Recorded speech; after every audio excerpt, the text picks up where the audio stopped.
Ika-73 kabanata sa pagpapatuloy. Sinabi sa kanila ni Baek Jinjin na naiintindihan daw niya na sinusuportahan nila ang walang hiyang sina Baek Haeryong at si Baek Juryong. Ngunit ang isipin daw na papatayin nila ang kanyang pamilya. Hindi daw niya sila mapapatawad. Na napatingin sa kanya ang grupo ng Invincible White Lotus Battalion ng may pagkainis. At pagkatapos ay sinabi nito na hindi daw nababagay ang pamilya niyang Song sa kanilang Iron Blade Bike House. At wala rin daw siyang karapatang magsalita pa.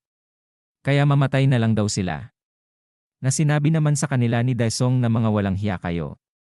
Habang gumawa ng kanyang 36-path Steel Destruction Fist. At dagdag pa niyang sinabi na lumayo daw sila sa kanyang asawa. Na hinarang naman ito ng espada ng mga ito. Na napasabi si Daesung sa isip habang makikita ang kanyang muka na ano daw ito. Ang kasanayang pinaghirapan daw niyang matutunan. Bakit daw ang dali nila itong nahaharangan? At pagkatapos ay nagulat siya nang may dalawa pang tumalon sa ere na tatagain siya ng espada. Na napatingin naman siya kay Jinjin nang ito ay mabilis na sasalubungin ang mga ito. At sinabi pa niya habang inatake ang mga nasa ere na mag-focus daw siya sa pakikipaglaban. Na sumagot naman si Daesung na malakas niyang sinuntok ang kaharap niya na salamat daw sa kanya hani.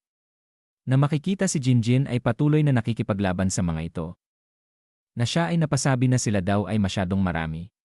Na makikita ang mga ito na sinabi na nakikita ko na ang butas. Kaya lusubin daw nila sila gamit ang sabayang atake. Na tinamaan si Jinjin sa iba't ibang bahagi ng katawan na ikinasigaw niya. Na napatingin si Daesung sa kanya na napasabi na hani. At pagkatapos ay namuti ang kanyang mga mata sa galit nang makita niya ang kanyang asawa ay nasaktan. At sinigaw na kayong mga walang hiya. Ang lakas daw ng loob nila. Na itinikom niya ng mahigpit ang kanyang kamao. At gumawa na naman ng 36-path Steel Destruction Fist. Na isinuntok niya ito sa mga kalaban. Na ito ay malakas na tinamaan na napasigaw ng sakit at napatilapon. At isa-isa ni Daesung na pinangsusuntok ito na tila nagwawala. Pinapanood siya ni Jinjin habang pinoprotektahan siya sa mga kalaban. Hawak ang duguan niyang balikat ay sinabi pa niya sa isip na hindi daw niya magagawang itaboy sila ng ganito gamit lang ang simpleng kasanayan. Ang 36-path Steel Destruction Fist daw na natutunan niya mula sa kanyang ama ang lubos na tumutulong sa kanya. At naiisip pa niya noong sinabi ng kanyang ama na si Baek Songwon na ang Steel Destruction Fist daw ay literal na nangangahulugang pagwasak ng bakal. Kaya't partikular daw itong epektibo laban sa mga kasanayan sa espada ng Iron Blade Bike House. At bawat simpleng galaw daw nito ay tumutugma sa mga kasanayan sa espada ng Iron Blade Bike House. Dagdag pa niya habang itinikom ang kamao na bukod pa daw roon, isa daw sa mga epekto ng Steel Destruction Fist ay ang pagtatanim ng maliit na dami ng nakatagong ki sa kalaban. Kaya't habang mas madalas daw itong itinataboy ng kalaban, lalong nawawala ng balanse ang kanilang panloob na ki. Balik sa labanan na makikita ang mga Invincible White Lotus Battalion ay napapaatras sa suntok ni Daesung. Na sinabi pa sa kanila ni Daesung habang nagwawala na hindi daw niya sila mapapatawad. Habang nanunood ang isang ito na mukhang siya ang leader ng Invincible White Lotus Battalion na. Kamangha-mangha daw ang martial art na ginamit niya. Pero malalaki at mabibigat daw ang galaw. Kaya natural lang daw na mayroong butas para umatake. Kung kaya daw naman ay lusubin daw nila ang magkabilang panig ng sabay. Na mabilis na ginawa ng mga ito na ikinagulat ni Daesung na malapit na ito sa kanya. At pagkatapos ay tinasak siya sa katawan ng espada ng mga ito. Na mabilis namang pumunta si Jinjin habang sinisigaw na hani. At ang mga ito ay mabilis na dumistansya pagkatapos iwasiwas ni Jinjin ang kanyang espada. Na mabilis siyang lumingon. Kay Daesung at sinabi na ayos lang daw ba ang kanyang hani. Natumugon lang ito ng sakit. At tumingin ito sa kanya at sinabi na pasensya na hani. Mas marami daw siyang tinamo na sakit kaysa sa kanya. Nabiglang isang kalaban ang tinaga si Baek Jinjin sa likuran na ikinagulat ni Daesung sa bilis ng pangyayari. Na napatingin ng lingon si Baek Jinjin sa kalaban.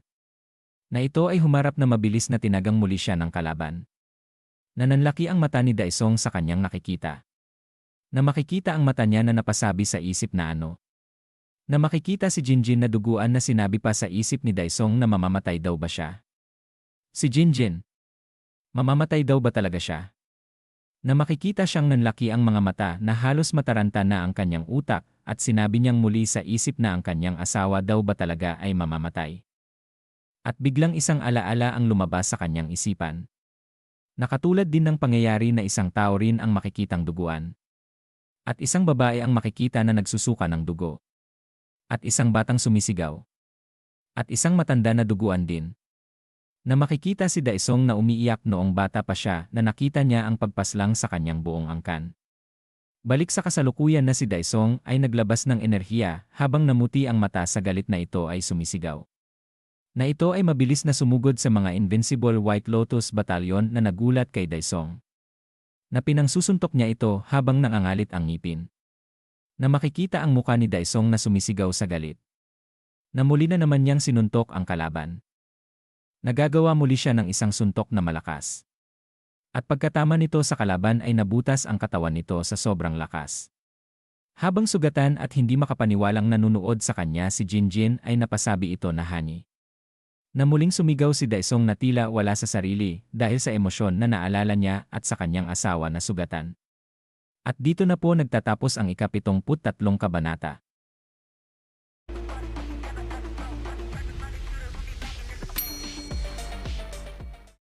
Ika-74 na kabanata sa pagpapatuloy.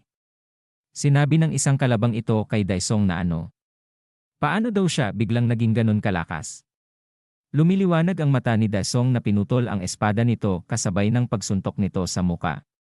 At sinipa naman niya ang isang ito na napasigaw ng sakit. Na muli na namang sumigaw si Daesung na wala pa rin sa kanyang sarili. Na nag-aalalang sinabi ni Jinjin na hani. At pagkatapos ay sinabi niya sa isip na ang iniisip daw ba niya na siya ay mamamatay na. Na hinawakan niya ang dalawang kalaban sa liig at ang isa ay sa ulo habang ito ay patuloy sa pagsigaw. Na napasabi ang kalabang hawak niya sa ulo na lintik. Bakit daw naging halimaw ang ipis na ito? Na sinabi naman ng leader ng Invincible White Lotus Battalion na hindi daw niya siya pwedeng hayaan na magpatuloy pa. At lahat daw sila ay huwag sumagabal sa kanyang dadaanan. Na makikita ang mata nito na sinabi pa na tatapusin na daw niya ito ng mabilis. Na makikita naman ang muka ni Daesung na nangangalit pa rin ang mga ngipin sa galit. Na napasabi naman si Jinjin sa kanyang isip na ang isang iyon daw ay malakas. Na sila ay magkakasalpukan na. Na napasigaw si Jinjin na siya daw ay masyadong mapanganib hani. At lumipat ang eksena na makikita ang kalangitan na sinabi sa kanya ni Baek Dugon na pangalawang pinsan, may gusto daw siyang sabihin sa kanya. Dagdag pa niyang sinabi na pwede daw ba siyang sumama sa kanya ng sandali. Na tumugon ang ating bida na okay sige. At pagkatapos ay makikita ang kalangitan. Na sinabi ng ating bida sa kanyang sarili na gaano pa daw ba sila kalayo maglalakad. Na napasabi rin si Mara sa kanyang sarili na nasa malalim na daw sila ng gubat ngayon. Na lumingon naman ang tingin sa kanila si Baek Dugon. At huminga ng malalim ang ating bida at sinabi na kailangan pa daw ba nilang magpatuloy ng mas malayo. Ano daw ba ang nais niyang sabihin na dahilan para makarating sila ng ganito kalalim sa gubat? Na makikita ang mata ng ating bida. Na siya ay may napansin. Na mabilis niyang winasiwas ang kanyang espada na naharang niya ang mga kunay na inihagis sa kanya. Na mabilis na sinabi ni Mara sa kanya na wumuon, meron daw na mga asasin. Habang tumira ng atake ang ating bida ay tumugon ito na sinabi niya na oo, panahon na daw para simulan ang pangangaso sa mga taga-ulat. At pagkatapos ay nakita niya ang anino sa kanyang likuran. Na agad niya itong hinampas ng espada. At inangat niya ang kanyang espada. At itinusok niya sa katawan ng isang asasin patalikod. Habang nakatayo si Mara ay isang asasin ang tatagain siya ng espada. Na nagulat ang asasin nang ang after image lang ni Mara ang kanyang tinamaan. At napasabi pa ito nang mapansin niya si Mara sa kanyang likuran na na malakas siyang inatake ni Mara sa likod na ikinasigaw nito ng sakit. At tumingin sa kanyang gilid. Na mabilis siyang pumunta sa ibang asasin na kanyang pinangbutasan ang katawan. Na napasabi pa ang mga ito na paano daw niya na hindi na naituloy dahil nawalan na ng malay. Habang nakatayo si Mara sa isang walang buhay na asasin sa kanyang harapan, ay nagsitakbuhan ang mga kasamahan nito na sinabi pa na nakakainis. Hindi daw nila sila kayang talunin. Kaya tumakbo na lang daw sila. Ngunit ito ay walang silbi kay Mara. At ito ay hinagisan niya ng kanyang sandata. Na ang mga ito ay tinamaan sa mga league.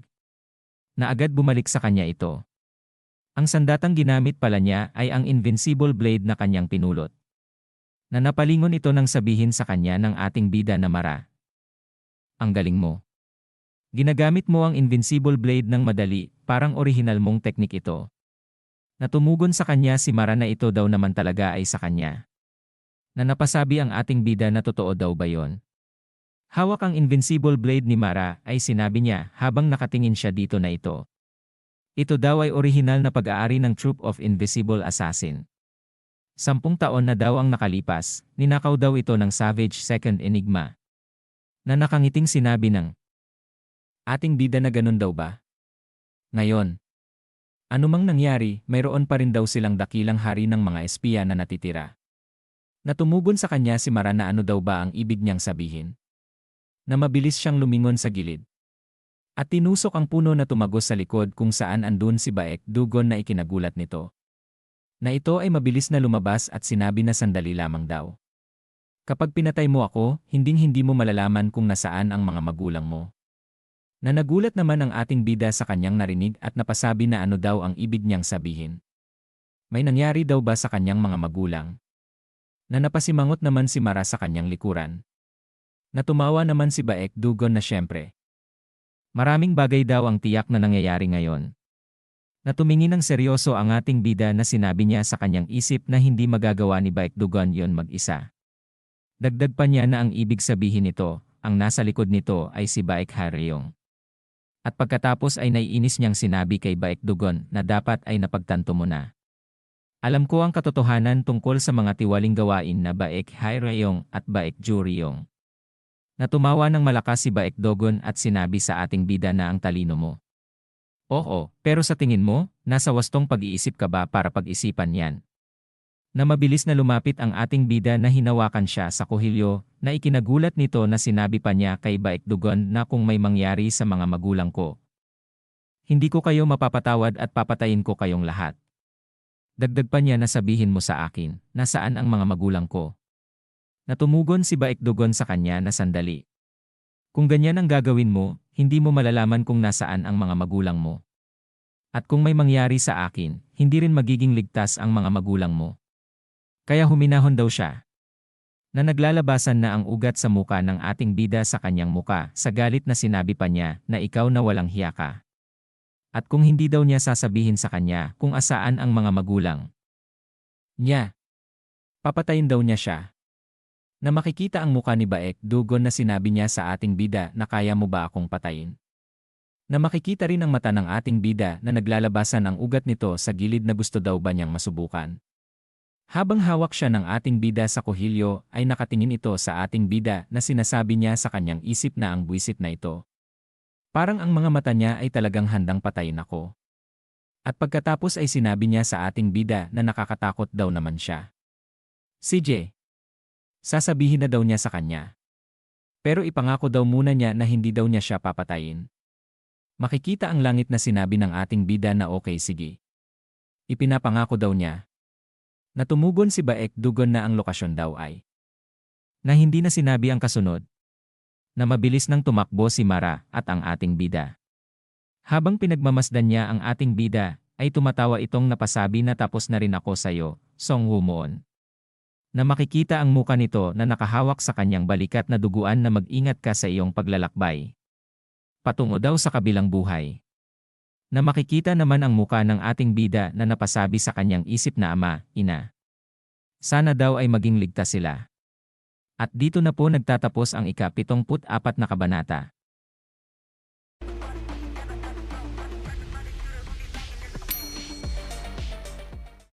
Ika-75 kabanata sa pagpapatuloy.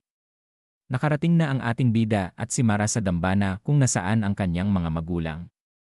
Sinabi ni Mara sa kanya na humawak sa kanyang dibdib na Woo-moon. Ang bilis mo. Dagdag pa niya na ang cardiovascular system daw niya ay parang nakaranas ng pinsala. Na mabilis namang pumasok ang ating bida sa loob na sinabi sa isip na kung may nangyari sa mga magulang ko, hindi ko sila mapapatawad. At kahit na daw nangangahulugan ito ng pagdudumi sa mundo ng dugo, papatayin ko ang lahat ng kahit bahagyang nasangkot. At mabilis siyang bumaba sa hagdan na sinabi pa niya na nakarating na daw siya. Na sumigaw ang ating bida na ama. Ina. Na makikita ang kanyang ama na wala pa rin sa kanyang sarili na lumiliwanag ang mata. Na napasabi ang leader ng Invincible White Lotus Battalion na siya daw ay isang halimaw. Na sumagot ang kanyang ina na Wumon. Na sinabi ng ating bida sa kanya na ipaubaya na daw niya ito sa kanya. Ina. At pagkatapos ay nakita niya ang kanyang ama na nakikipaglaban sa leader. Na makikita ang muka nilang dalawa na sinabi sa kwento na ang dalawa ay nakipaglaban sa isang madugong laban sa loob ng batong silid. Sa simula, madaling napasuko ni Baek Bim-hoon ang nagwawalang si Song Dae-wong. Dagdag pa sa kwento na makikita si Song Dae-wong na may nakatarak na espada sa kanyang gilid na ngunit labis siyang nahirapan nang hindi nang hina ang tibay at panloob na lakas ni Song Dae-wong. Kahit na may espada na nakabaon sa kanya. Dagdag pa sa kwento na pagkatapos daw itulak ang isa't isa sa kanilang mga hangganan, nahuli ni Baek Bim-hoon ang isang pagkakataon para manalo.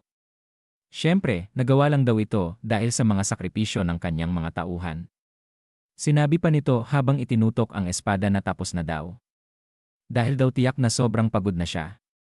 Na kahit na daw ang paggalaw ng daliri ay hindi na daw niya magawa ngayon. Na biglang lumitaw sa gitna nila ang ating bida at sinabi niya na huminto na daw siya. Na nagulat naman ito na makikita ang mata na napasabi na siya daw ay si. Na bigla siyang tinaga ng ating bida ng kanyang espada. Na tinamaan ito sa muka na ikinasigaw nito ng sakit. At pagkatapos ay naghanda pa siya ng kasunod na sipa na may enerhiya. Na tumama ito sa kanyang katawan. At ito ay agad na napaluhod kapit ang kanyang tiyan. At napasabi ito sa kanyang isip na makikita ang dugo ang muka nito na hindi ako makakita. At ang aking dantian ay nawasak na. Na tumingin siya sa kanyang ama na habang ito ay wala pa rin sa katinuan. Na makikita itong nangangalit pa din ang mga ngipin na malalim ang paghinga. Na sinabi pa ng ating bida sa kanya na siya daw ito si Wumon. Ama. Na bigla itong bumalik sa kanyang sarili na nagulat. Na napasabi siya habang makikita ang sulok ng silid na Wumon aking anak. Na maluha-luha nitong sinabi na Wumon ang iyong ina. Ang aking asawa. Na maluha-luha ring nakatingin ang ating bida sa kanya at walang masabi. Na malakas itong sumigaw habang umiiyak na si Jinjin daw ay. Nang bigla itong nagulat nang makita niyang magsalita ito na siya daw ay hindi pa patay, asawa ko. Na napasabi naman ito na asawa ko. Na agad siyang humawak kay Jinjin habang umiiyak na sinabi niya na buhay daw siya. Ayos lang daw ba siya? Na tumugon si Jinjin sa kanya na huminahon daw siya, asawa ko. Na napasabi naman ang ating bida sa isip na nakatingin sa kanila na napakaluwag daw sa pakiramdam na makita sila. At talagang nakakagaan daw ng loob. Na dumating na rin si Mara sa ibaba habang umiiyak pa din ang kanyang ama yakap ang kanyang asawa. Na napasabi pa si Jinjin na mamamatay daw siya sa kanyang ginagawa, honey. Na makikita naman si Mara na seryosong nakatingin sa kanila. At biglang sumara ang pintuan sa itaas ng pasukan na napatingin si Mara. Na nagulat din si Song Dae-yong na napasabi na hindi daw ito maari. Na napasabi rin si Jinjin na nagugulat na ang pasukan daw. Na nagulat din ang ating bida na napasabi sa isip na buwisit. Ito daw ay isang bitad. Makikita ang pasukan ay pinatungan ng napakabigat at solidong bakal. Na isang tao ang nanagsalita na muhon ano daw ang nangyari. Habang ibinaba nito ang isang switch ay sinabi nito na sayang pero nagkaroon daw ng hindi pagkakaayos sa mga bagay. Dagdag pa niya habang makikita si Jo Ryeong sa kanyang gilid na ang mga martial arts daw ni Song Dae-wong ay hindi inaasahang malakas. Dagdag pa rito, nakita ko si Song Wumon na pumasok bago ako dumating dito, kaya tiyak na magiging mahirap na ayusin ang mga bagay ng tahimik. Na sinabi sa kanya ni Baek Jo Ryeong na bastardo. Nandoon pa rin ang mga miyembro ng Invincible White Lotus Battalion. Dagdag pa niya na ngunit isinara mo ang tanging labasan. Natumingin sa kanya si Muhon at sinabi na pinatay na daw sila ni Song Dae-wong. Kaya't wala nang dapat ipag-alala. Na nangangalit ang ngipin ni Baek Jo Ryeong na sinabi sa kanya na paano ko mapapagkakatiwalaan ang mga salita mo. Habang unti-unti nang nagiging kakaiba ang kapatid ko dahil din sa'yo. Na makikita ang mata nito na sinabi sa kanya na hindi daw niya alam ang kanyang pinagsasabi. Na ibababa na niya rin ang isang switch na sinabi pa niya na mas mahalaga kung pahabain natin ang sitwasyon, baka makahanap si Song Wumon ng paraan para makatakas. Kaya pasabugin natin ang silid. para magtatapos ito sa lahat ng maayos at malinis. Nabumunot si Baek Juryong ng espada at sinabi na bastardo. Hindi mo na maaring gawin ang gusto mo. Nang biglang dumating si Baek Hyeryong at sinabi na ano daw ang nangyayari dito. At sinabi pa niya na nakita daw niya ang pasukan ay sarado na. Na sinabi sa kanya ni Juryong na sister. Si Muhan daw ay. Na biglang nagsalita ito at sinabi na dumating ka sa tamang oras. Ipapaliwanag ko sa iyo ang lahat. At pagkatapos ay makikita ang labas ng dambana na hindi na idinetalye ang pagkwekwento. At pagkatapos ay sinabi ni Hyeryong na ganun daw pala ang nangyari. Totoo bang walang nakaligtas na miyembro ng Invincible White Lotus Battalion? Dagdag pa nito na ayokong may mga kasapi ng pamilya ko ang sumusunod sa akin na mailibing ng buhay. Na nagtakip ito ng pamaypay sa muka na sinabi ni Muhon na syempre daw naman. Kailangan daw niyang magtiwala sa kanya. Na napasabi si Hyeryong sa isip na ang ibig sabihin, ang tanging mga taong buhay pa sa batong silid ay ang nakakainis na si Baek Jinjing at ang kanyang pamilya. At pagkatapos ay sinabi niya na sige. Kung ganun pasabugin na daw niya ito. Na napasigaw naman si Juryong na sister. Na tumingin sa kanya si Hyeryong at sinabi sa kanya na ang sakripisyo daw ng mga bagay na mas mababa kapalit ng isang bagay na mas dakila ay isang hindi maiiwasang bahagi ng buhay. Dagdag pa niya na sinabi na dapat mong patigasin din ang iyong puso, Juryong. Na makikita ang muka nito na sobrang nainis. Na sinabi naman ni Muhon hawak na ang switch na kung ganun. Mukhang napagdesisyunan na ang bagay na ito. At pagkatapos ay ibinaba na niya ang switch. At ay isang malaking pagsabog ang maririnig. At dito na po nagtatapos ang ika-75 kabanata.